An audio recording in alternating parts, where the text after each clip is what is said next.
It's the boy, Bubba Lutz, coming through. Hella clutch, flawless, can't be touched. It's your boy, Bubba Lutz. Yeah, I need that hot take. I need the truth and everything that is not fake. So tell me who's the GOAT, I'll tell you who's not great. And which team always make you go right way. Yeah, hold on, tell me who's your top five. Welcome back, Bubba Bunch, to another edition of the Bubba Lutz Sports Podcast, episode 277. We are underway with the NFL season. We are just right around like a month into the season. It's a quarter. We're a quarter of the way done, honestly. It's been good so far. A lot of surprises, a lot of fun games to watch. And so that's what we're here for. You know, this is what we're going to talk about today. We're going to talk about after the first month of the season, what are our takeaways, maybe some early, way too soon predictions for the rest of the season, and some just big talking points of certain teams and certain players that we should look forward to and that we are interested in right now. But Kevin, I would like to start off a little differently. I wrote a poem. Oh my Jesus Christ. What is this poem, please? Let me know. Well, I've taken a lot of my time today, aka about 5 minutes in the shower, to think about this. Oh, so more than Jerry Jones thought about the 2022 Cowboys? Yes. Oh, okay, true. But hey, okay. Cooper Rush is great, though. Oh, man, it's a dog. So he's a big old dog, I'll tell you what. He's better than Dak, that's for sure. But, you know, I just started putting words together, and I started putting topics together, and I said, you know what, let's just have some fun with it. Okay. Oh, my God. Please enunciate into the mic. A poem by Armando Lutz. Okay. Cardinals are red, Cowboys are blue. Russell Wilson and the Broncos play like doo-doo. The Eagles stay undefeated with all of their star power and force, while Brady, at 45 years old, is getting a divorce. Oh, my God. Chicago's... Oh, my God. Hey, they hired the lawyers. Oh, my God. Chicago's passing game is ass and looks pretty dim. But never forget that Zach Wilson caught that dog at him. Kirk Cousins balls out overseas for Minnesota. Roger Goodell and the NFL are lucky Tua is not in a coma. Oh, my God. Thank you. Appreciate it. Thank you. That should be like a tweet. Like, you should tweet that out.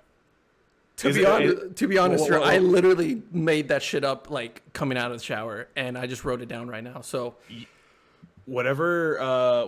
You know what? Just put that like in a little book, and then instant Pulitzer right there. Oh no, Pulitzer's for journalism. Sorry. What's the book equivalent? The Blue Bible. Ribbon? Oh, the Kelly Blue Book. Kelly Blue Book. Some shit Yes. like that. There you go. Yeah. Hey man, that's pretty impressive. That Tom Brady one got you, huh? Dude, that one got me good. That's pretty impressive, man. I'm not gonna lie. Thank you. I just wanted to rhyme stuff. I think that poem itself can launch us off into this conversation because, oh my God, every single point that I basically want to talk about is in that poem. Yeah, of course. So real quick, Weddle? Oh, Weddle, that's right. Dude, yes. I have not done Weddle in like 2 weeks. It's okay. I don't need to practice. I don't need training. Well, that's funny that you say it, sir, because I want to do it a little bit differently today. Oh my God. Okay. I've seen the TikToks and I see how they blow up. I personally have had a few TikToks blow up over the last few weeks. Okay. Thank you for following me on TikTok if you do. But I want to step away from this one, and I want you to figure it out yourself. Oh my God. We don't have to do the hard mode just because for time, but let's it's gonna be like guess the NFL player, Weddle, whatever, and then it'll tell you who it is at the beginning of the TikTok. But like for us, it's like let's see how smart I am. Apparently, yes. My first guess. You know what? My first guess will be in a memorial kind of setting. Rest in peace. Where are you going with this? Javonte Williams. Oh no. Oh, this one. That hurts. one, yeah, it hurts. I saw it yesterday, and I swear to God, I got depressed when I saw that. Oh, dude. It ruined my day. It honestly ruined my day. like I'm okay with the Broncos having a bad year, right? Like Yeah. we're already done with the Broncos. I've given up. I'm pulling the eject button on the Broncos. We'll probably talk about them in a little bit. Yeah. But like the one guy, man, that Yeah. I adored from this team is Javonte Yeah. Williams. He had a great year last year. He's gonna have a breakout year this year. It's unfair. Oh, It's unfair. no. So for Javonte Williams, it is a running back. Okay. He's in the NFC. In the NFC. He's 5'11", 6 foot, and Oh. he's 25 and older, Okay, so maybe like second, third year in the league. Okay. possibly, yes. And then his number is 30 and under.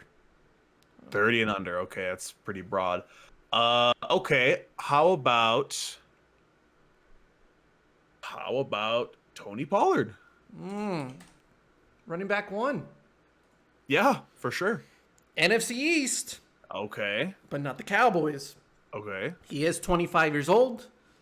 He is 5'11", and his number is above 22.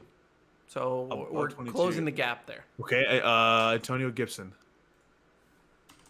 Not the running back 1. Not running back. Not Washington. Okay. So then that leaves only Miles Sanders right there. His number is either 25 or 26. That's Miles Sanders. Miles Sanders 26 right there. Well done, sir. That's Miles Sanders, brother. That's easy. You know what though? I'm a little surprised though. I thought Miles Sanders looked a little taller. I would disagree. I feel like he's shorter. Or am I thinking of Boston Scott? Oh, Boston's got stature. short. Yeah. He's short. Okay. Okay. Is Saquon 22? Saquon is 26. 26. Oh, well. Whenever you were like guessing, you were like, oh, it's Miles Sanders. I was like, wait, what? Yeah, no. I thought it was Miles Sanders because Saquon's been in the league for 4 years now, right? Yeah. So he's like 26, 27 already. Right. I thought of Miles Sanders right away, honestly. I would have guessed him probably. Yeah. Okay. Well, Not congrats, bad. sir. Hey, thanks, man. Thanks for letting me on. What's my prize? I don't think I can say on the podcast, but just check your Oh. phone later. Oh my God! Wow, it's Yeah. gonna be a great night. Here's the thing, though. You know who didn't have a great night? And I'm gonna start off with this. So when was the last time we've seen a Super Bowl hangover this bad? Like the Rams are experiencing right now. Because it is bad. It is very, very bad. And you know what? We've talked about him a lot on this podcast. We both like him. But this year, Jalen Ramsey is not him. Did you see how embarrassed? Well, let me rephrase that. You see how much Debo embarrassed him last night? I Dude. saw the big gain, the 57-yarder. That was ugly. That was ugly. That was disrespectful. Look, here's the thing. At the beginning of the year, we were hearing all this stuff about, Matthew Stafford has an elbow issue. He's never dealt with it before, so this is brand new to him. He's trying to come back, And then when we were having this controversy of Cam Akers and Darrell Henderson, because Cam Akers is back now. Then we were talking about, the Rams look complete now, right? They got Van Jefferson, they got Allen Robinson, they got Cooper Kupp. What a great trio. The defense, they added Bobby Wagner. They still got Aaron Donald. They still got Jalen Ramsey. So it's one of those. It was one of those situations where it was like, okay, well, they basically looked the same and/or got even better. Mm-hmm. But wow, injuries has just been brutal. They only from the first week to last night, these Rams only have 2 of the same starters on their front offensive line. Mm-hmm. They've been battered with injuries. Matthew Stafford looks absolutely horrible out there. By the way, does he know what Allen Robinson did before he came to LA? I'm just saying. I think it'd be, maybe there's a chance he could watch tape. I don't know.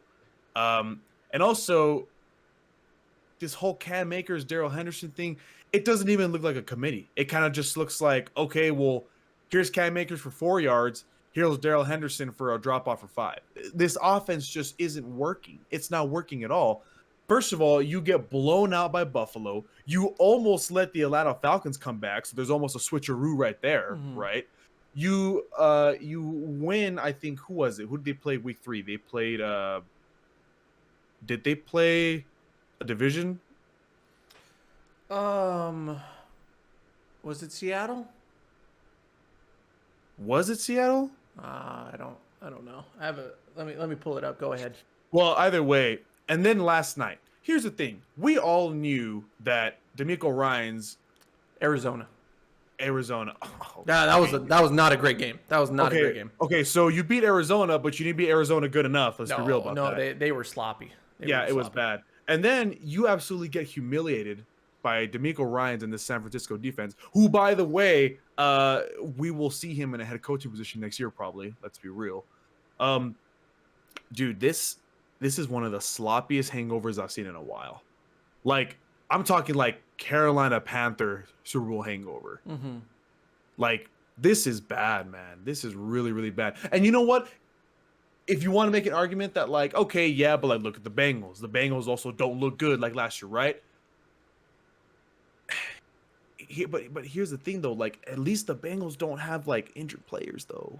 You know, like it yeah, seems but like, wouldn't you say that should be less of an excuse for the Bengals? That Okay, they no. have this. They basically got better at offensive line technically on paper, right? So that was going to be my point. Yeah. Okay. They've only played 4 games. Can a brand new offensive line really gain chemistry in 4 games? I'm saying that they're kind of pushing it. Like we said earlier, it's a quarter of the season in, but I mean, they're still kind of brand new. So I guess this will lead to my point. Biggest Super Bowl hangover, Rams, Bengals. Who's having a little worse right now? I think in the end, I think the Rams will be okay. You think the Rams will be okay? I definitely don't think that, unless the elbow issue for Stafford is going to be more long-term than we think, because what he's doing is what he was very close to doing last year, which was turning the ball over so much that it was going to cost them games. I'm pretty sure about this, but he has more interceptions than touchdowns at this point. I think he's 4-6. 4 Yeah. touchdowns, 6 interceptions. Yeah. Like, as much as we talk about how good he was when he got to Los Angeles and how he was just gunslinging with Cooper Kupp, and Cooper Kupp had a historic year, they were 1 interception catch away from the 49ers making the Super Bowl. Yeah. Like, it was that damn close. And that was one thing in the offseason where you're like, Stafford, like, we love you, but you got to protect the ball better. Yeah. And we get rid of some wide receivers, but we also bring in Allen Robinson. There shouldn't be a tremendous drop-off from Odell, Josh Reynolds leaving to adding Allen Robinson, still having Cooper Kupp. And then you have Cam Akers back healthy. I'm just even looking at their schedule right now. Like, their leading rushers, Henderson for 3 weeks, he has 47, 47, 27. Awful. Cam Akers 61 in the Cardinals game, but like I said, they did not play good in that game. They were bad in the red zone, and they couldn't finish drives. My concern with the Bengals is their offense, obviously, because I'm scared about Joe Burrow. I'm scared that this will lead to another injury like he did in his rookie year. Yeah. Because it's like, if you have injuries at wide receiver, it's like, well, technically you have like 3-4 good ones in Cincinnati. Yeah. And then you also have Joe Mixon, even though he's not really having a great year. Like, you can get away with some injuries there. If Joe Burrow goes down again, not only is that a bummer right now, but if it's a knee again, if it's a leg again, that's seriously going to impact the rest of his career, to where it's going to probably change up some things. Like like with Dak. Like, we've never gotten the same Dak ever since that ankle injury. The way he runs, the way he moves, it's just not the same. Joe Burrow already tore an ACL. He already tore basically everything in his knee. Imagine doing that again because your offensive line doesn't protect you. Like, that just can't happen. Their defense is playing really good. In the Miami game, they played really well. I'm genuinely surprised that Eli Apple did not get coasted as much as he did. And then like Chidobe Awuzie is like probably their best corner right now, and he's playing like it. Like he's really good right now. And of course they have everything up front. Trey Hendrickson, he had a tremendous year last year, and he showed up on Thursday. So like I think it's gonna be harder for the Bengals because the AFC is just so tough. You know? Yeah. This year the NFC is a dud, dude. Dude, the NFC is so fucking awful. It's a dud. It's bad. Like the Rams were like the clear number one team going into the season, and then as we go into 4 weeks, like I don't even trust the best team, which is the Eagles, technically with their record. I don't trust them to be a Super Bowl contender right now because they just haven't played the best competition yet. Yeah. So what do we have left? Injury riddled Rams, an injury riddled Bucks, a Packers team that's like good. They almost lost to third stringer in New England. Yeah. What's his name? Zipper? Bailey Zappi or something like that. Bailey Zappi. Something like that. But like the NFC is just so bad. So they can get away with losing a few games, right? Yeah. Like they'll make the playoffs for sure. But like the Bengals, like you can't slip up when you got Lamar Jackson playing the best football he's ever played, and yet still can't win games. Oh yeah, that was. We'll get to them later, but yeah, the NFC is really bad. I don't know. I just find it. I find it interesting how probably this might be one of the worst Super Bowl hangovers for both teams that we've seen in a long time, and it's so blatantly obvious because it's like every team is like, oh yeah, like maybe you lose like 2 or 3, right? But like, no, these teams are looking bad, like bad. Like. You put up week like 8 through 17 Joe Burrow last year to what we're watching right now, you would think it's a different person completely. He has really calmed down since that week 1 disaster. That was like all those interceptions. Horrifying. Yeah, I think he's thrown 7 touchdowns, no interceptions since then. Yeah, but not to Jamar. Where the hell has Jamar been? No, now that's concerning because Jamar is silent, man. Jamar, dude, look. First of all, let's be real. Everybody's praising Trevon Diggs. Trevon Diggs has been playing pretty good, but Jamar couldn't cook up Trevon. Oh, sir, I think Jamar. Listen. I know we're going a little off topic here. Trevon Diggs is actually pretty good. No. Here's the thing. That's what I said. He's been playing pretty good, but did you see that stat that they posted on the game on Sunday? Something for like Jamar? for Trevon Diggs, where he's like first place in everything, but once again he's giving up all these yards.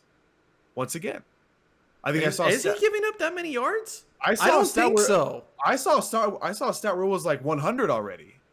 That's not a lot through 4 weeks, sir. Come on, bro. Fine, like he used to give up 100 yards on 2 plays. Like he would get torched on a double move. Okay, fine. Fair enough. I'm saying, man. Well, look. I'm just saying though. Didn't T. Higgins cook us up a little bit? T. Higgins cooking up everybody. If he's on the field, he's cooking. Who was okay? Look, maybe I might be wrong. Maybe I misread the stat. It could just be to where like T. Higgins in that Cowboys game was being switched off between Trevon and Anthony Brown. I guarantee you, Anthony Brown give up a lot of those yards. Maybe I misread the stat. I'll be completely honest. But I agree that Trevon is playing pretty damn good. Anyway, back to the main point. Jamar being absent is very concerning. Look, he's played Trevon. He's played Xavier Howard. He's played Minkah Fitzpatrick. I know he's a safety, but like the Steelers don't really have a good corner right now, so I don't know. It is odd though. It is odd though. But I guess stay in the conversation and move on. I really don't see any of these teams going back at all. Oh, they're not going back. No way. No. If we're gonna predict if there's like out of the two who would probably most likely go back, I think it's definitely the Rams, just because of how bad the NFC is. Yeah. So, I mean, now that we're seeing the NFC West at 2-2 all together, all 4 2-2, yeah. Yeah. I'll be honest. I have not watched a single second of Seattle Seahawks football this year. But for some reason, Geno Smith is not the worst quarterback in the league. Yeah, Geno Smith popped off on Sunday. And it's kind of crazy. Because why is he him? Why is Geno Smith him and Russell Wilson is just Jesus Lord. Look, man. That was my you MVP. know what? You know what? I've texted you about him multiple times. I'll be nice to you this time. Okay? I'll take a break from roasting you so much. All I'll say is this. Wow, he looks so unbelievably uncomfortable in that offense. Yeah. I mean, like, look. We always used to make the joke, like, let Russ cook, like, those pretty moon balls, right? Like, dude, I don't think I've seen a single moon ball from him this season. No. Not one. I think, you know what? That's a lie. The only moon ball I've seen from him was that one bomb to Jerry Jeudy week 1. Other than that, I have not seen him attempt a single pass like that. He just looks so uncomfortable in this offense. And, you can make it where it's like, like it's a brand new system, brand new head coach, yada, yada, yada, whatever. No. But dude, like, there are other teams in this league that are dealing with that same issue. They can make that same excuse. And let's be a little more into it. Dude's got weapons everywhere. Yeah. Everywhere. Cortland Sutton right now is top 5 in the league. You think he's a top 5 receiver? No. Like, or statistically, in statistically? Okay, yeah, statistically, he's top 5 in the league right now. So, look, it doesn't matter if your receiver's top 5 if you're not winning these games. I mean, No. I don't want to talk about these bum-ass Raiders, but how did these bum-ass Raiders beat the Broncos? Well, you got Melvin Gordon fumbling the ball. The Raiders have looked horrible, garbage-ass team, and they beat the Broncos like, well, I wouldn't say like nothing. It was at the end of the day, it was a closer score. But Jesus Christ, I don't know, man. It's very, very odd to see Russell Wilson look that uncomfortable. That game against the 49ers, not this past week, but 2 weeks ago, That was one of the worst games I've ever seen. I think that might have been the worst Sunday Night Football game I've ever seen in my whole entire life. Like that was, I swear to God, like, like at halftime and like in between commercials, like you scroll your phone a little bit to like pass the time, But no, there was, I think for the whole third quarter, I was just on my phone and it was just like the background noise. I could not wait for the game to be over. Like, it was just so ugly to watch. Dude, I turned it off. It was so bad. I think it's only the second time in NFL history that where it ended 11-10. Yeah. Mm-hmm. So, and then before that wasn't it like 5-10? Yeah, it was like 5-10 at one like point. 5-7. Yeah, it was. Oh, dude, it was so bad. That game was horrible. Jesus Christ. I can accept whenever I don't get a prediction right. Like if, because I've said that Russ could win MVP, after like a month into the season, like a few years ago whenever he was still in Seattle, it was like, he's cooking. I mean, he's on pace to break every record. And I'm absolutely. like, this is the year he finally gets that MVP. And then he dies off, but he's dealing with the same issues, the offensive line, running around, all that stuff. And so going into Denver, I'm thinking like, well, if he has more consistency and he has an offensive-minded coach who worked with Aaron fucking Rodgers, one of the best quarterbacks we ever seen in our lifetime. Yep. How am I wrong to think that he's going to be the next MVP and this Denver Broncos team is going to the Super Bowl? Yep. How am I wrong for that? Did I think that they were going to be really good? Yes. Is it wrong for me to think that high of them and then maybe they just don't meet that expectations, but they're still like figuring stuff out and they have some promising qualities to their team. Their defense is really good, like no doubt about it. Their defense is strong. Yeah. They lose Randy Gregory, but I still think that they're still overall great. Yeah. you couldn't have told me that this was going to be one of the worst offenses in all of football, and that Nathaniel Hackett is close to losing his job already. Dude, You're telling me that Nathaniel surprising. Hackett, who was great with Aaron Rodgers in his time in Green Bay, would be a much worse coach than Vic Fangio and Vance Joseph. Two terrible coaches.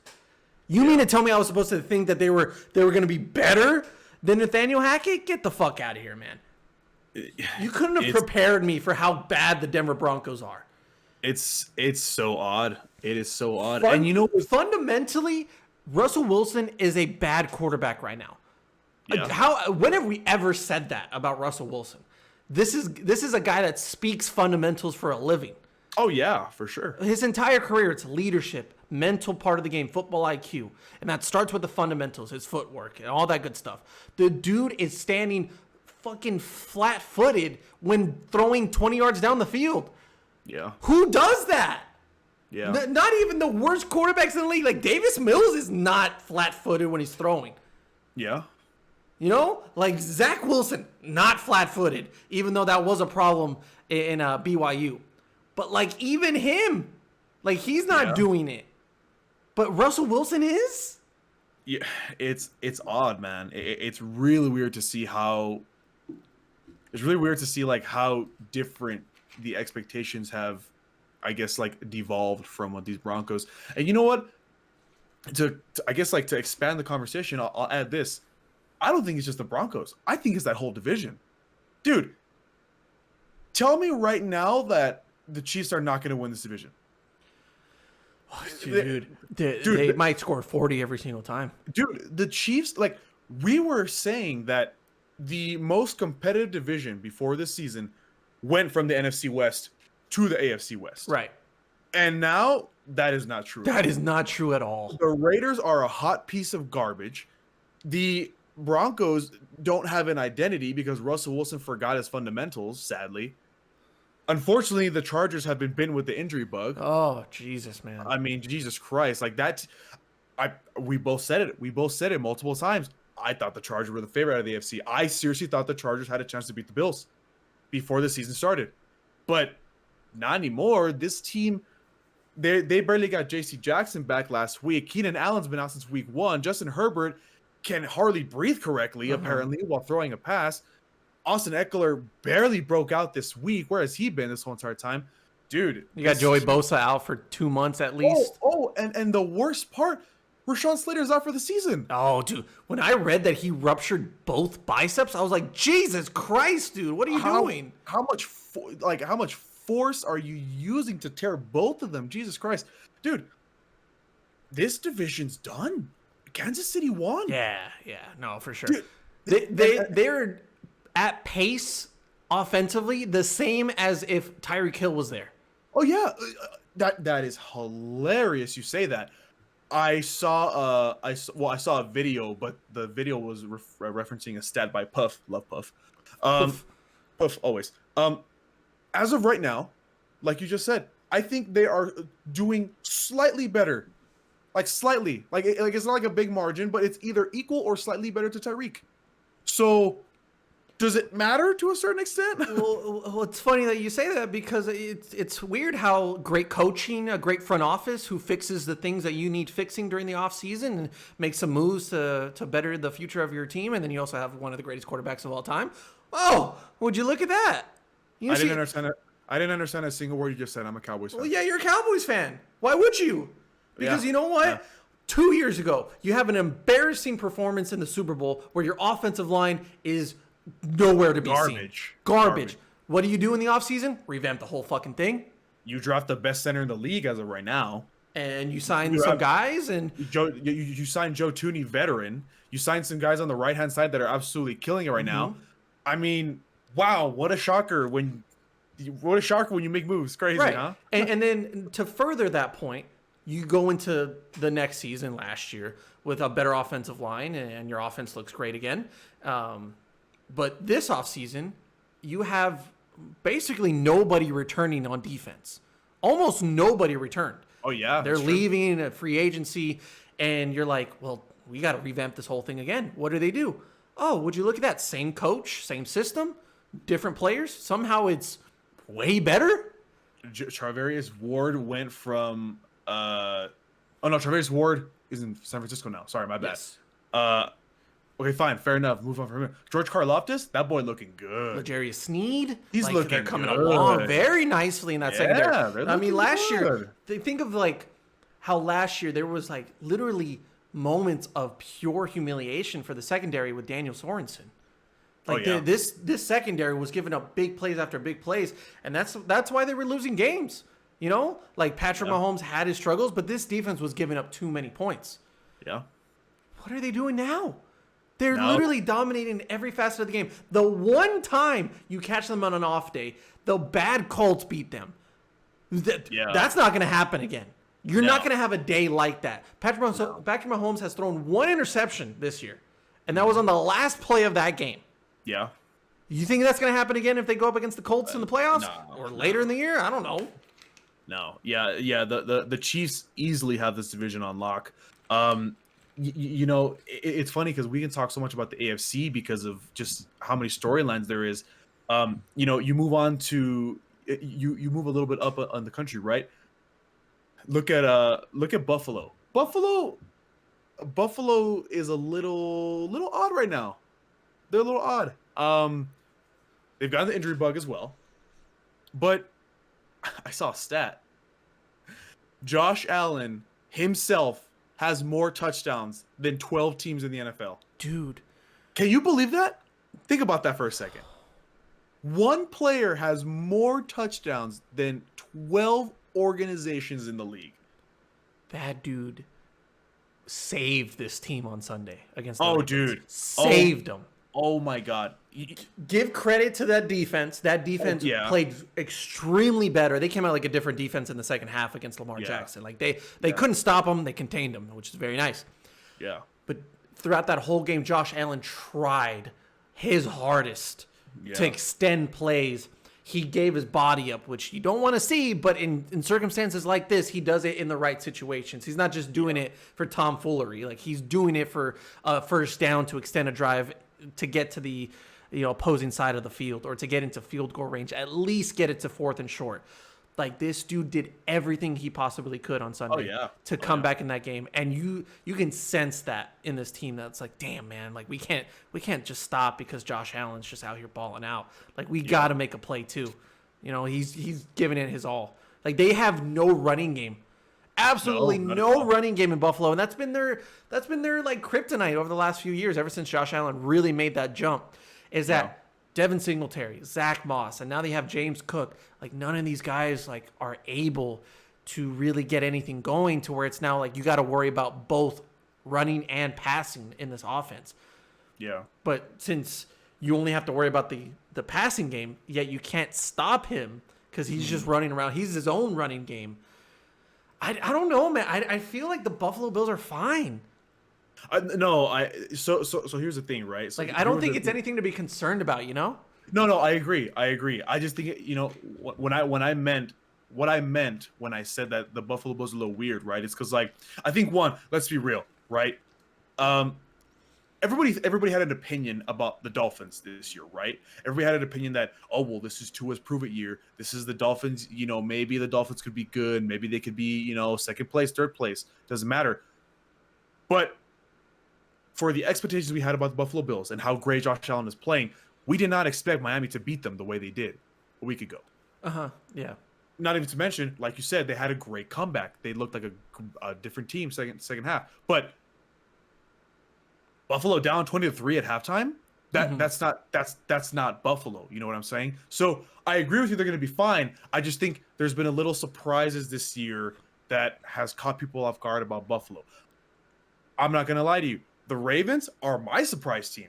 I did not think the Ravens are going to be this good because Lamar is playing out of his mind. Lamar, as of right now, at least in my opinion, Lamar is MVP. Tell me I'm wrong. You're wrong. Who's Cooper Rush? Of course. Okay. Number two, I would probably say Mahomes. He's so good. And it's only He's the really only good. reason He's why really is because good. these last 2 weeks you lose back-to-back ways true. or That's very back-to-back true. games with the comebacks, and you just completely fall. That's very true. However, one thing I will say, John Harbaugh strikes again. Look, John Harbaugh has been one of the premier elite coaches in the league, but these last 2 years he's been making some questionable decisions. I mean, are you going to talk about the interception in the red zone? No, I'm not. I'm talking about the play call. Kick the damn field goal. I don't know. You know what? Okay. I'm gonna take John on this one. Buffalo won by a field goal. Yeah. Buffalo won by a field goal. Listen, man. What? I understand the thought process. You know, you trust your team. You trust your MVP race quarterback. You just said Lamar's your MVP. Why wouldn't you put the ball in his hands? Okay. Fair? Okay. That's a fair point. However, even everybody can say that in a game where both teams are playing bad because of the weather, nobody could catch a ball. There was no running game. I'm going to disagree with you on this one, too. On which one? Which part? On the fact that they couldn't catch balls. Buffalo couldn't catch balls. Baltimore had no problem catching balls. Who was the receiver of the day in Baltimore? It wasn't Bateman, I'll tell you that. It wasn't Duvernay, I'll tell you that. Where was Mark Andrews? It was Lamar. It was Lamar Jackson. Yeah, exactly. So look, all I'm saying is this: I don't blame the game on Lamar. He could have played better, but gotta kick the field goal. Kick the field goal. Think about momentum. Okay, you have literally spent the last quarter trying to stop this Buffalo Bills offense. You cannot stop it. Josh Allen's been too good, right? So you go for a momentum-changing play when your momentum is at an all-time low. When you can't get anything going. When your safest option is to, okay, let's reset in overtime real quick. No. You're not... Dude, if you want to play Buffalo in overtime after what happened last year, you were out of your fucking mind. The rules change. It doesn't matter. Okay.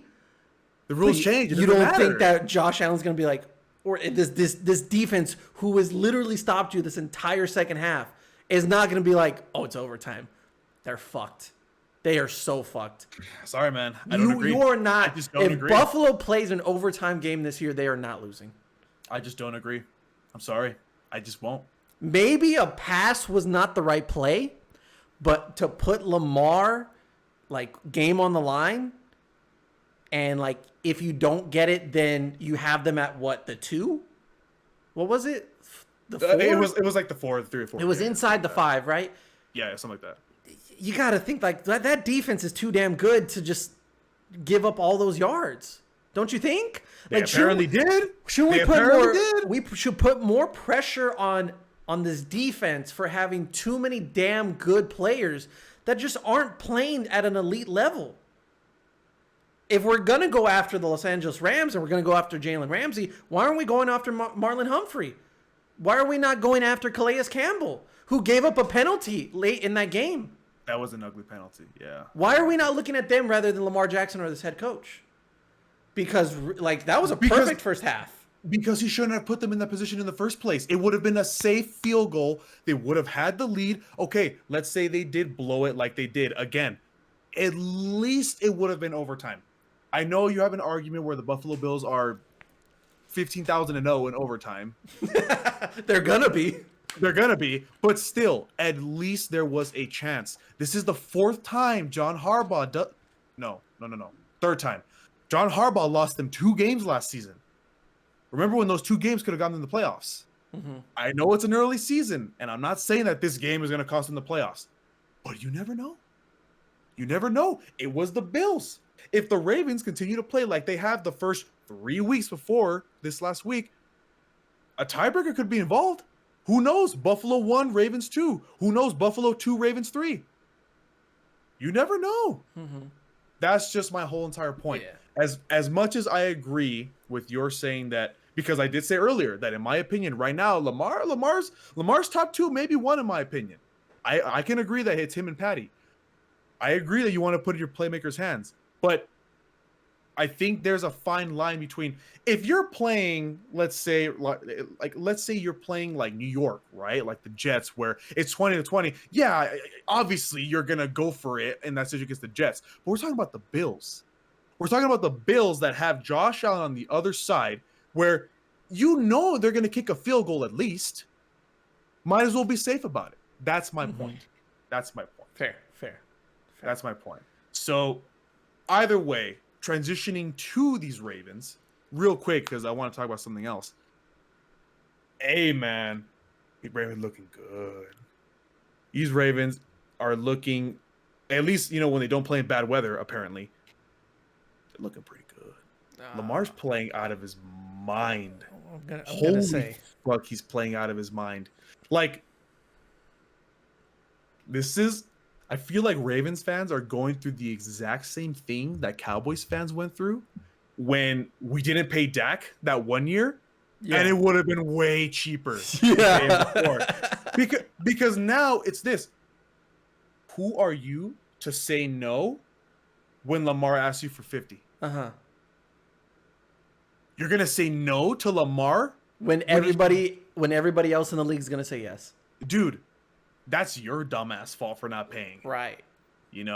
I'm not gonna lie to you. I'm surprised. I'm surprised by these Ravens. I did not think they were gonna be playing this good, except in bad weather, apparently. I'm gonna say that this team doesn't have the wins that it does without Lamar Jackson. Like, this team is not playing at an extremely high level to where they can just get rid of Lamar Jackson.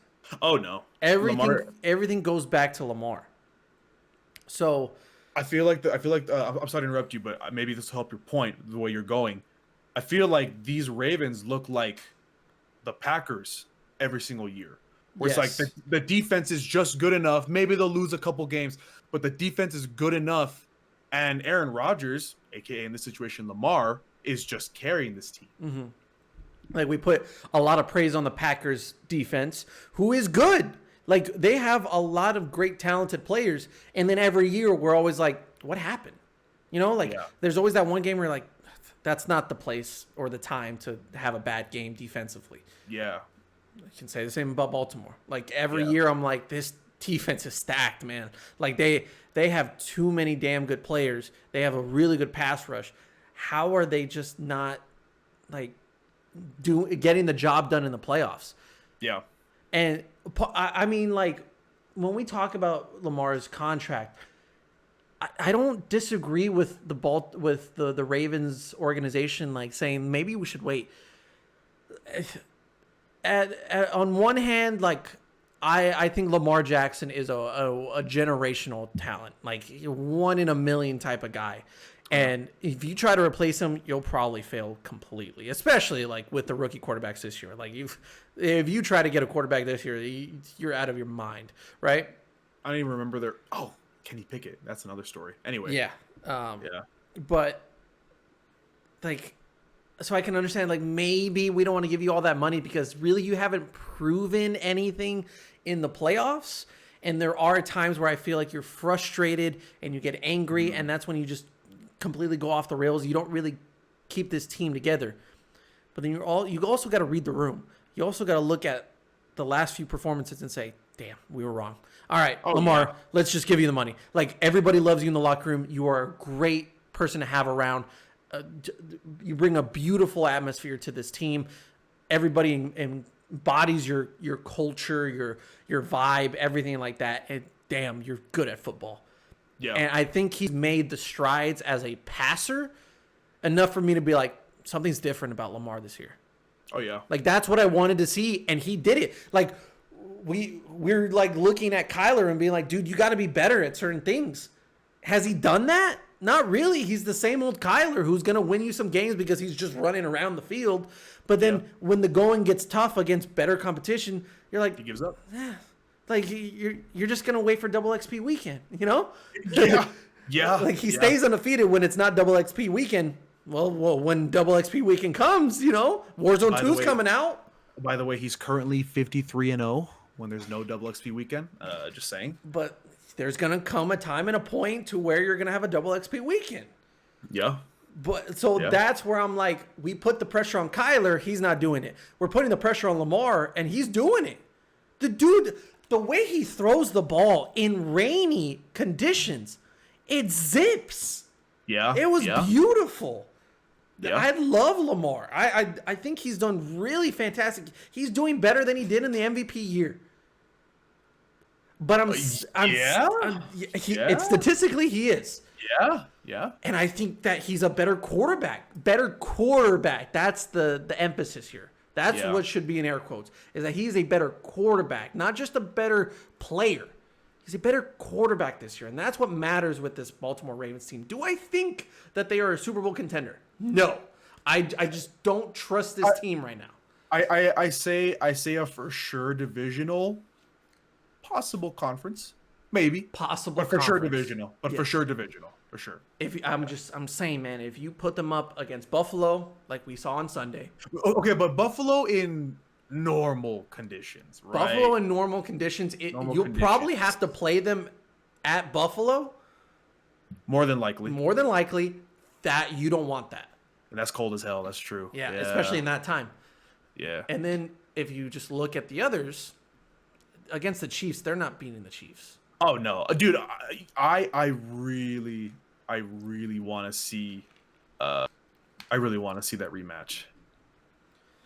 Ravens and Chiefs. No. Or Ravens Buffalo, Buffalo and Kansas City. Buffalo and Chiefs. Yeah, I really want to see that rematch. That's a story in itself. Like that. That's perfect storytelling, and it can come supernatural. Like, you know, it's like not fabricated anyway. These are the two best teams in the AFC right now. Oh yeah, absolutely. But unless Miami gets in there and Tua doesn't go in a coma. You know, I'm actually really happy that they're sitting him out and that they fired that guy because Jesus Christ. Yeah, but that's not enough. I'm not going to really put blame on the Miami Dolphins organization. There is a lot of blame on that neurologist, that doctor. Oh yeah, who basically gave the go ahead and saying like, yeah, no, he's good. Yeah. But most importantly, we have to look at the NFL and say, you asked for this. And this was the rant that I wanted to make, and I don't want to make this like long. This is the rant I wanted to make because there should be no surprise as to this happening. It doesn't matter if it was Tua or not. This was bound to happen because of how lackadaisical, lazy, just oblivious the NFL is as a league to this whole issue. A player safety is priority number one. That should be priority number one. It's not. It's number two, maybe three, to money and money. Yeah. TV deals, merchandise, all that is more important to the NFL than player safety. Because it's not just the concussions. It's the fact that you play on Thursday night. That's God! Don't get me started on that because I'm gonna start ranting exactly. too. I'm like, gonna start ranting you too. cannot tell me that player safety is a concern for you when you have these guys playing on Sunday afternoon and then having to play just a few days later. Yeah, guys are still recovering in a Sunday game.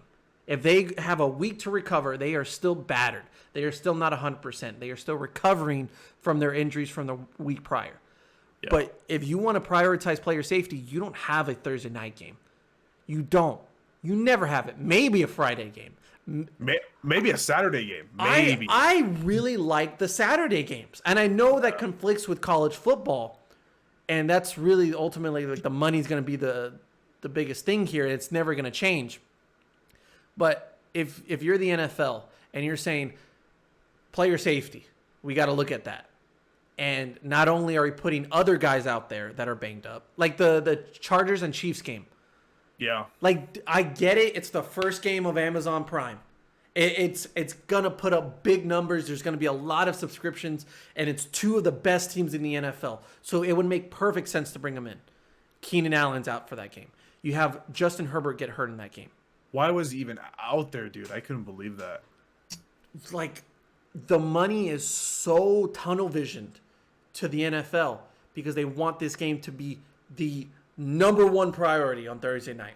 That is the game maybe of the year. If they play that game on Sunday, it is Sunday Night Football. It is the America's game of the week. It's something, you know? Yeah. Like, it is the game to watch on that Sunday. But no, you had to put it on Thursday. And guess what happened? You don't have your best teams out there because you don't have Keenan Allen. You don't have Justin Herbert for a full 60 minutes, you know? And then with this game, Bengals and Dolphins, after last year and after maybe the first few weeks of the season with how Miami's playing, you're thinking like, damn, team that made the Super Bowl last year, a team on the rise. Oh, this is a great matchup. I can't wait to see it. 4 days after you had Tua bobble his way into the sideline and not even 30 minutes later come out and say, I'm good. And you expect him to just go out on the field and do that, and you're going to be like, that happens. You know, concussions happen. Bullshit. Yeah. Don't give me that it's like, nah, it's just a part of the game. You know, they cleared him. Dude, concussion protocol is a joke. Yeah. And one more thing. The COVID season and the year after that as well, when they're still doing the COVID protocols and saying, like, if you test positive, you got to wait this certain amount of time. You have to be separated in the training facility, whatever. Like, Aaron Rodgers talked about this on Joe Rogan's podcast.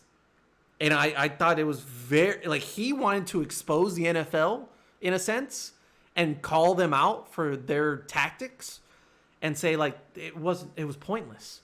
And he said it. He literally said that, like, you spend all this week because he wasn't vaccinated. And he had a good reason for that. He was allergic to something in the vaccine. Like, how can you blame him for that? But he had to be, like, basically put aside next to other people that were unvaccinated. And the entire year, he has to feel different. He has to feel, like, secluded from the rest of the team. But once the playoffs happens, what does the NFL do? We can't have all the guys go out because they've tested positive. You know, we want to have the best teams out there. So, we will put aside the COVID thing. Maybe we'll take away a few days if you do test positive. As long as you test negative and it makes us look good, we're going to be fine. Yeah. And then it's kind of like the rest of the way. Like, once the playoffs happened, did you really, like, hear anything about COVID protocol? No, not at all. About certain players, certain coaches that are, like, testing positive? No. It didn't matter because you didn't want that to affect the game and affect the money. This is the exact same thing. As long as a doctor came in and said, Tua, you're fine. All right, get him out there. We want to take the risk. You know, the NFL, they want Tua out there. And then for them to see him go down like that's on them. That is literally on them. Because Miami probably hired that neurologist. But he is still under the NFL payroll. He's still under the NFL name. You are in charge of that. You are overseeing that. That's on you. It's not on Mike McDaniel. It's not on this coaching staff because they're going to trust the doctors. That's what they're there for. Yeah. They're going to be like, well, you're the expert. How can you not trust the experts? Because the NFL said, nah, he's good. No, he's a good doctor. Bullshit. Yep. I couldn't have said it any better. I would have said it the exact same way. Yeah. It's, well, Tua's out for this game. I hope he's actually able to, you know, heal properly this time. Maybe he should be out for the next 3 weeks if we're being honest, but we all know that's probably not going to happen. But hopefully he comes back and he can play like he was before because those Dolphins were looking pretty nice. They're great, man. Nice. They're really fun to watch. It's fun, and we'll finish up on the Miami, but, like, it's nice to see when going into the season, you expect this team to be fun and, like, exhilarating, and you get that, but still good. They still exceed expectations. Like, I knew Tyreek Hill and Jaden Waddle together would be great, and I knew that Tua did have limitations, but if he can just throw a screen and let the guys do their thing, and with a running game, Mike McDaniel's going to have some fun with this offense.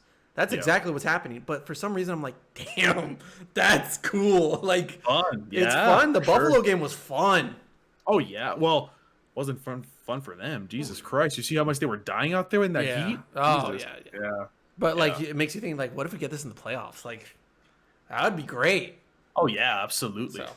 So. Hey man, quick little thought before we move on. Maybe to the NFC side, really quick. But hey, those Jaguars are pretty good, man. Jaguars pretty good, Dude. Hey, isn't it crazy when you actually have a competent head coach coaching your young quarterback? Right? Kind of crazy, huh? Dude, for some reason, I'm proud of myself because I called the Doug Peterson move. You did call that move. And I remember you called it, and the next day you texted me, and I was like, dude, you leaked the script. Leaked the script. I leaked it. But then I also was like, when they signed Christian Kirk, and everyone's like, dude, come on, Christian Kirk. And I was like, you know what? Give him a chance. Like, he could be a number one receiver. The only thing I said about Christian Kirk is that's an overpay. It the was only an thing overpay. I said. I like the move. I just thought it was an overpay. 100% an overpay. Yeah. But it's working. It's working so It's far. working. Yeah. Like, James Robinson looks great out there. James Like Robinson's a great running back. Travis Etienne, we'll see what comes along. But, like, the system. oh yeah. Like Trevor feels like he's in Clemson again. And that's Yeah. exactly what I thought he was going to do. So I thought Trevor Lawrence was going to have a better year. And this defense, like, they're young, they're inexperienced, just give them more time. They're moving along faster than we thought. Yeah, and they're number one in the. They're number one. Holy in the shit, AFC bro. South right now. It's crazy. It's crazy. I love it. I'm excited to see what Trevor Lawrence, like, for the first, like, 4 minutes in that Eagles game, you thought, are they going to the Super Bowl?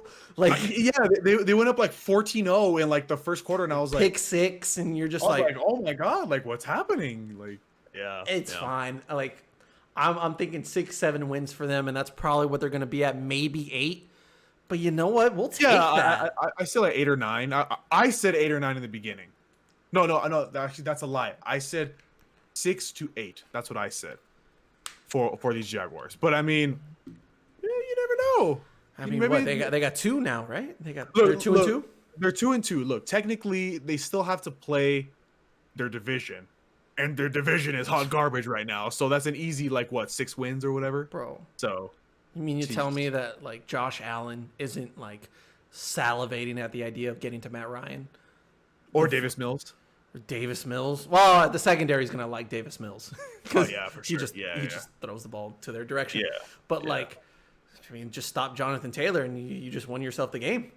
Oh damn, he's out though. That sucks. Oh, high ankle His sprain, ankle. huh? Yeah. That one hurts. Well, Matt Ryan, good luck. You're gonna need it.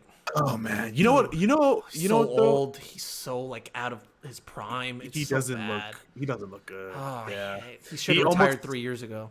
he almost looks as bad as the NFC, like in general. Think about it this way: the NFC West, okay, Rams, Super Bowl hangover. We talked about it. Whatever. 49ers look okay. Sure. Seahawks, surprising. Yeah, but Oh. You know who I actually do want to talk about? It makes me really sad that the Lions are losing like this again. It makes me so sad that once again the Lions are losing by literally like 1 score difference. They should be winning these games.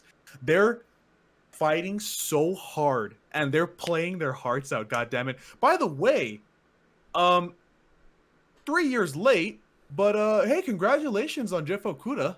thank you. You called it, but 3 years Yeah. later, yeah. He locked down some of those guys. Yeah, he's been playing pretty good this season. Not gonna lie. I'm just saying. Yeah.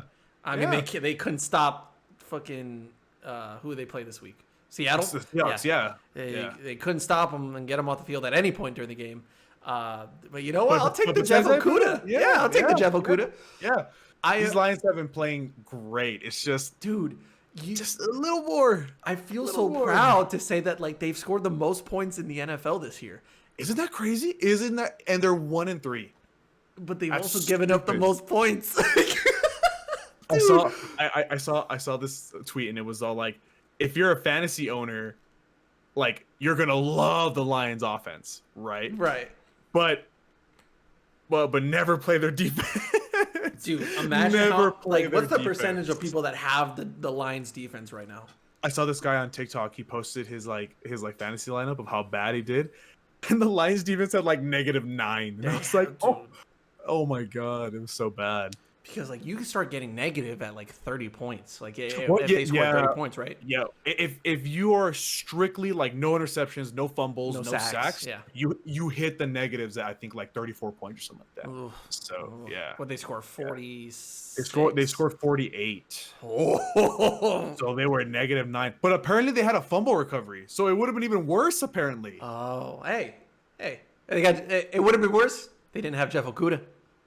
yeah. Oh man. But yeah. Other than that, though, I mean, NFC Central looks NFC Central. The NFC North looks pretty mediocre. Meh? Pretty mediocre, honestly. Yeah. Yeah. As long as the Vikings and Kirk Cousins plays on an afternoon game in London every week, should be fine. Oh, they're gonna they're gonna win the Super Bowl probably, because remember the Super Bowl's on it's a 2 p.m. game technically. Ooh, yes, in Arizona. Yeah, in Arizona. Yeah, so I mean, right? Like there you go. It's not a prime time. Yeah, He's fine. yeah. Other than that, yeah, like Aaron Rodgers is trying. He's trying his heart out with these receivers. Hey, Romeo Dobbs is pretty good. Romeo Dobbs pretty good. I think Christian Watson gained a little points back this week. Not much, but he gained a little bit back this week. Aaron Jones, dog, 915, dog. Gotta love Aaron Jones. Yeah, but then these you know what makes Don't say it, bro. Don't say it. Just say, like, you should have been a 49er. Just say it. Then let's move on. Because we both know. We all know. dude, he should have been a 49er. He should have been a 49er. He should have been a 49er. He should have been a 49er. He should have been a 49er. Dude, he looks so bad. Dude, he so has more rushing bad. attempts than completions this year. I think I saw a stat where he has 270 yards passing. Oh my In god. 4 weeks. Oh my god. He looks so bad. This Chicago offense looks so putrid. Can you name me 3 wide receivers on this roster? I can name 2. I can name 2. Silence. I can name Darnell Mooney. Yeah. I can name Equinemius St. Brown. Love the name. Yeah. And the only reason why I know that is because he was on Hard Knocks. And I know he's on a wide receiver, but Cole Kmet. There you go. You got on a technicality, bro. I got a technicality. This is all you got. This is all you have. Okay. Okay. Those 2 you named, Dante Pettis, Who? Velas Jones Jr. That's a cool name, though. That is a great name. That's a great name. You know, if we're just basing it off the names, this is a great roster. Equinemius, Yeah. Dante's a great name. Darnell Mooney, That's a cool name. bro. Velas Jones Jr., N'Keal Harry, god tier name. Who? Oh my god, Mr. IR. Oh, yeah. Byron Pringle, dude. Oh, If he's a that's Bear now? not an advertisement for Pringles, I don't know what is. He's a Bear now? I didn't know Yeah, that. yeah. No, Oh, wow. he left in the offseason. Good. Patrick was like, I don't need you. Yeah. Okay, I'm gonna butcher this. Oh, Cole Kmet, by the way, also a great name. Yeah. Amir Smith Marset. Beautiful name. That sounds like a biblical name. Oh, it does. I'm pretty sure it is, dude. That's. Oh, they have Alex Leatherwood. That's why. Who? Alex Leatherwood is their 4th right guard. But he was a first round last year. Hey, but he was a first rounder. Oh my god. First rounder last year, apparently. Oh, dude. This team is in shambles. Yeah. Shambles. Who's Yeah. left? The NFC East? Bro, come on at this point. No, the you fuck- how the you forgot the South. Who cares about the South, bro? Buccaneers got exposed. Did you see my tweet? I did. I did. Please tell me that's a great tweet. It was a great tweet. Thank It you. was great. Thank it was great. you. Baker Mayfield is playing like Baker Mayfield. That's bad. Did you Yeah, see the DJ Moore interview was it? or the press conference? Was it we're talking about two different things. No, Yes. I didn't. They basically asked him how Matt Rule not really called out the wide receivers, but he Okay. said the wide receivers should do a better job of getting open.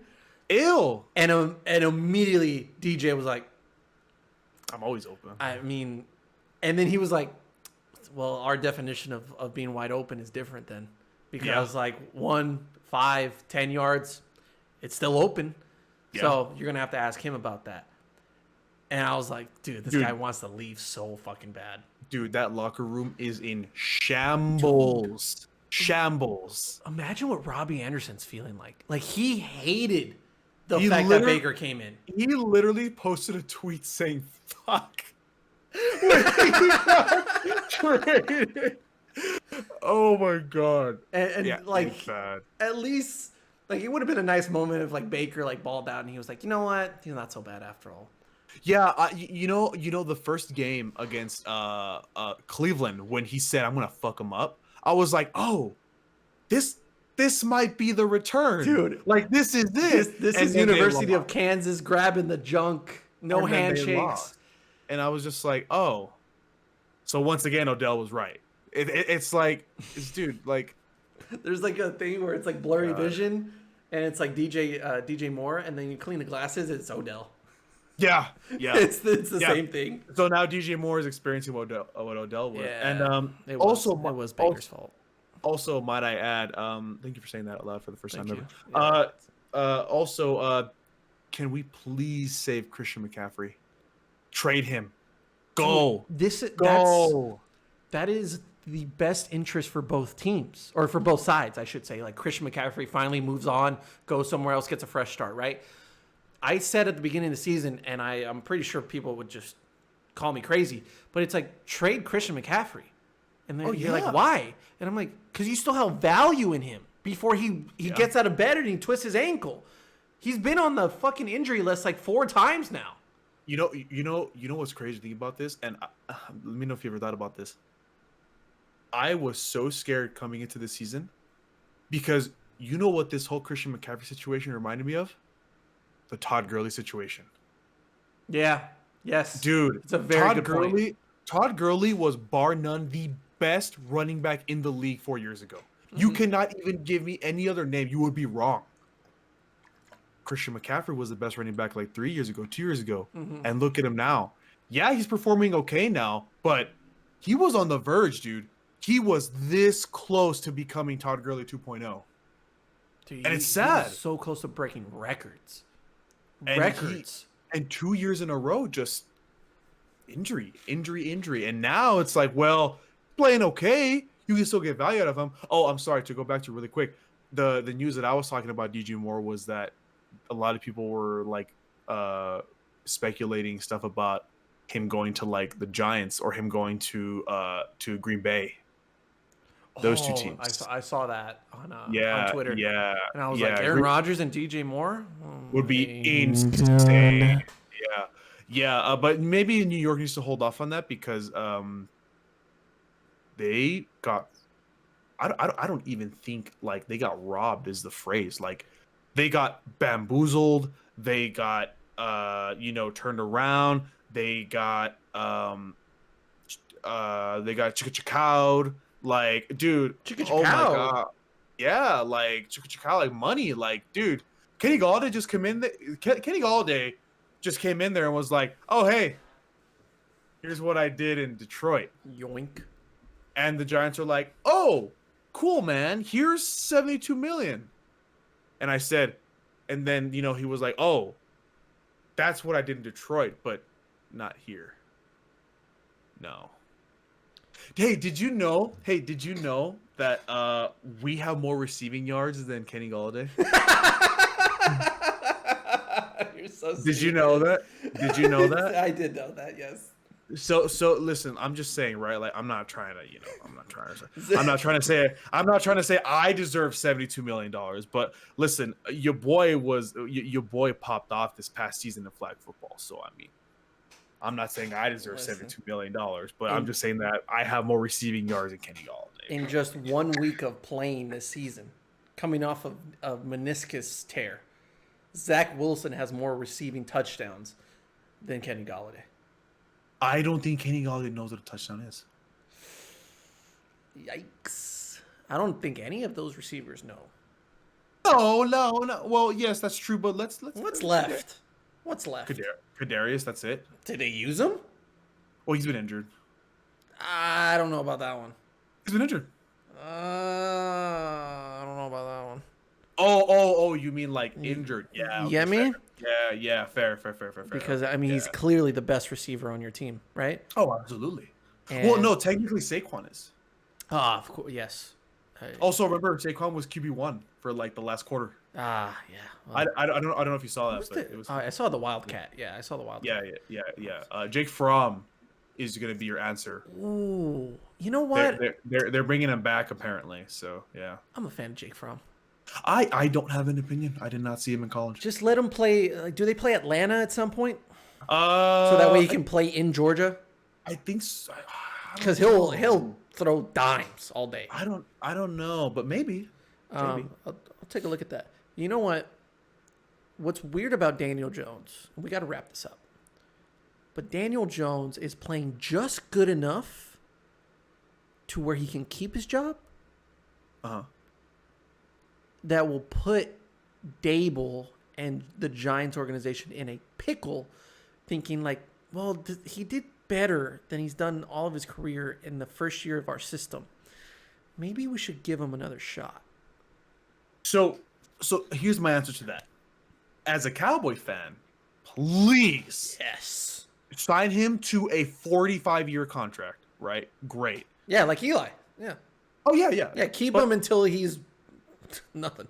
Yeah, but as a rational, regular person, if Brian Dable, hey, Lutz, who was Brian Dable calling plays to? Do you remember by any chance? Remember? Good old Josh Allen. Oh, heard that guy's pretty good. Pretty good. If Brian Dable elects to go up to the Giants organization and be like, you know what? Give this guy another shot. I hope every New Yorkian throws a hot dog his way when he's walking down the street. Because Brian Dable is too smart of a football mind to say, you know what? One more year. That's our guy. Oh, isn't Tyrod Taylor the backup? Yes, but he's injured. Oh, he got injured too? Yeah, that's why Saquon was like quarterback for like a couple of plays in the Oh my God. Yeah. Did he puncture a lung again? Ooh. I think he's winning that lawsuit, by the way. Oh, he's definitely winning that lawsuit. I think he's winning the lawsuit. Yeah, I think like right now, like it's pretty much in his favor. So yeah, good for him. Yeah, no, good for him. I mean, suing the NFL at this point is just. Oh yeah, it's the move. Easy.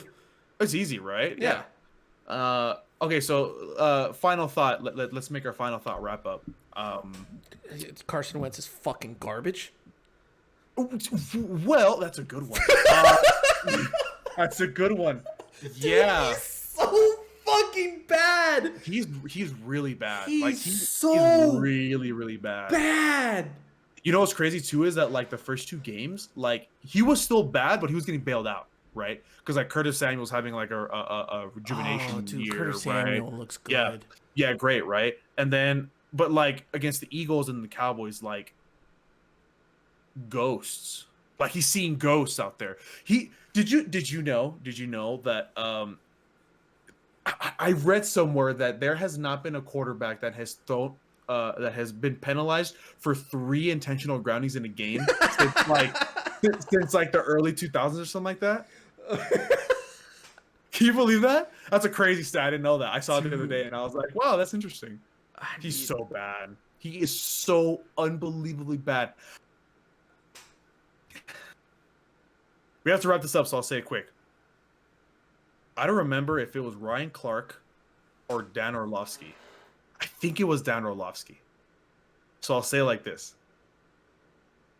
I want Dan Orlovsky to publicly apologize for saying the things he said about... No matter what we think about Dak Prescott, there is no way Dan Orlovsky had the balls to go up there 3 years in a row and say that Carson Wentz was better than Dak Prescott. There's no way. There's no way. Like I said, I don't know if it was him or Ryan Clark, but I think it was him. There is no way, dude. He is so unbelievably garbage. It makes me so sad to see where he's come now, right? Because like 2017 MVP year, he was great when he was Eagle. But oh my God, he is so garbage. Like I don't need like I think he's like Oscar the Grouch's best friend or something. Because Jesus Christ, they both live in the same dumpster of how trash he is. Oh my God! Like you know what? You know how bad he is. I think Justin Fields would do better than him. Oh, In that system. Justin Fields would do so much better. You know why? You know why? Hear me out, right? Hear me out. Because at least Justin Fields would be throwing to Scary Terry and Curtis Samuel and Jahan Dotson. Jahan Dotson's nice. Dog. Dude. Crazy. Wow. That was a good final thought. Was. Here's my final one. How much do you think we can get for Dak? How much do you think we can get for Dak? Do you think we can get maybe four? Like 4 first rounders? Definitely not 4 first rounders. If we traded Cooper, yeah. Oh wait, I forgot. This is the Cowboys organization. We're gonna trade him for a ham sandwich and a gift card to Famous Dave's. I forgot. To Famous Dave's. Damn, that sucks. Oh well. Hey, Cooper's doing great though. He's not doing great. He's doing good. Hey, stop being disrespectful.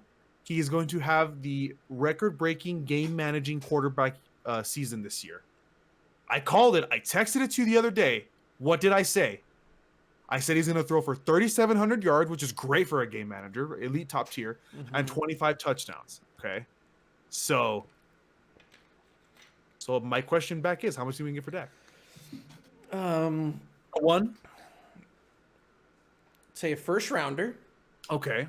The gift card. Remember the gift card? I'm not gonna go as far as Famous Dave's. I'll probably do Panera Bread gift card. As a person that's never had Panera Bread, I don't even know what that means. Good. Oh, okay, fair enough. Okay. That should tell you. Okay. A year-long subscription to DirecTV Sunday Ticket. Oh. 50-50 if it'll work. Not bad. And a Sleep Number king-size full bed. See you next week when we analyze the trade of Dak Prescott. And somehow we still lose. He'll go win a Super Bowl somewhere else. You know, I could see him maybe going to New England? No, not New England. They don't have any talent there. Like as usual. No, what about nice guy? Yeah, okay, sure. Hey. Okay. Have you seen that Gritty? Did you see Zach Wilson's Gritty? Oh shit, dude, I can't stand up. Dog. Did you see him follow Giselle? I did. Zach Milfson is on a tear. Zach Milfson. You know, I heard that MetLife Stadium had record-breaking floods during that game, and they didn't even rain. Crazy.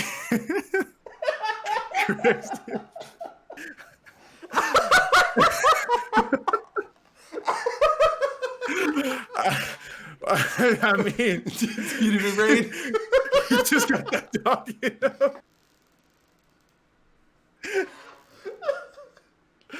I mean, got that dog in him, dude. God damn, bro. Well, that will do it for this episode of the Bubba Lutz Sports Podcast. Oh my God. Thank you, Kevin, for that. Hey, thanks for having me, man. It's always a great time talking about natural weather occurrences, you know? Right. Yeah. See you next time.